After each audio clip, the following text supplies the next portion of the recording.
Uncouth J asks, what are your thoughts and feelings about Favreau's Star Wars vision, and where would you like to see him go next? Okay, I love Favreau's Star Wars vision so much. I'm so glad Jon Favreau is out there, and Dave Filoni and that whole team doing Mandalorian, Book of Boba Fett, etc., Clone Wars. All that output is amazing. And I'm so glad it happened. I also feel like,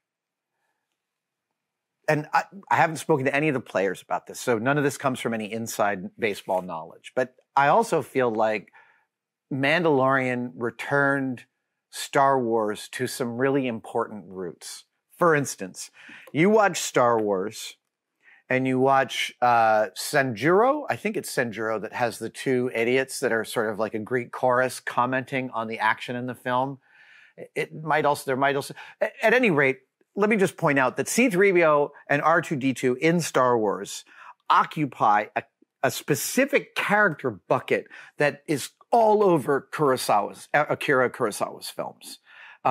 George Lucas is absolutely referencing specific characters in Kurosawa films with 3PO and R2 in that they're kind of a Greek chorus. They are slight MacGuffins. Well, R2-D2 is specifically a MacGuffin. And they bring a level of comedy and lightness to the film.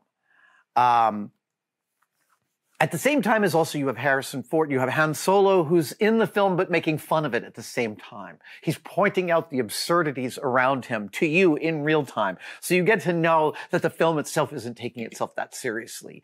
And Mandalorian is freaking lone wolf and cub. It is, I mean, there are so many great samurai films and Westerns being referenced by Favreau's output.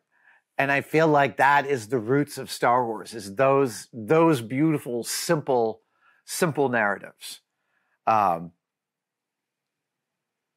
Where would I like to see him go next? I have no specific designs on where I think those guys should go. I'm really loving what they're doing. I love their characters. And there's there was a thing that Damon Lindelof said a few years ago about how in Hollywood, the moment you're spending a couple $100 million, you have to save the world. And what he meant was the moment a movie's budget gets big enough, the stakes have to be everything. The entire universe is at stake. And, you know, episode 7, 8, and 9, which is continually the entire universe is at stake, it's an exhausting oscillation. Give me Rogue One. Give me the discrete story within the universe that doesn't have to hold the whole universe in its balance. And I feel like that's the kind of storytelling those guys are gravitating towards, and that Disney and LFL are giving them the room to explore that is very exciting. I hope their budgets are nice and fat.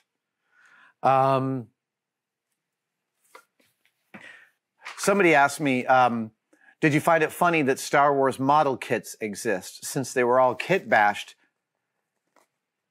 isn't it possible to build one from the bits and pieces you can find in old kits like they did in the movie? Yes. And I find the fact that the Star Wars model kits have visible pieces in them that you can go and trace, like the Erdl Star Wars kits.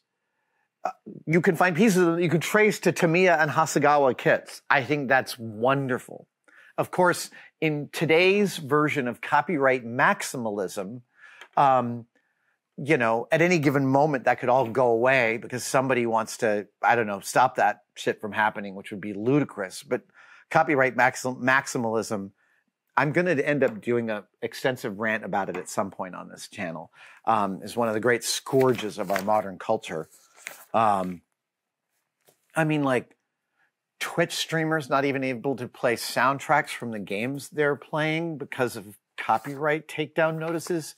What absolute BS malarkey is that? Thank you so much for watching. If you'd like to support us even further, you can by becoming a tested member. Details are, of course, below, but it includes all sorts of perks, and we're building them all the time. You get advanced word and behind-the-scenes photos of some of our projects, questions. You get to ask direct questions during my live streams, and we have some members-only videos, including the Adam real-time series of unbroken, unedited shots of me working here in the shop. They are weirdly meditative. Thank you guys so much. I'll see you on the next one.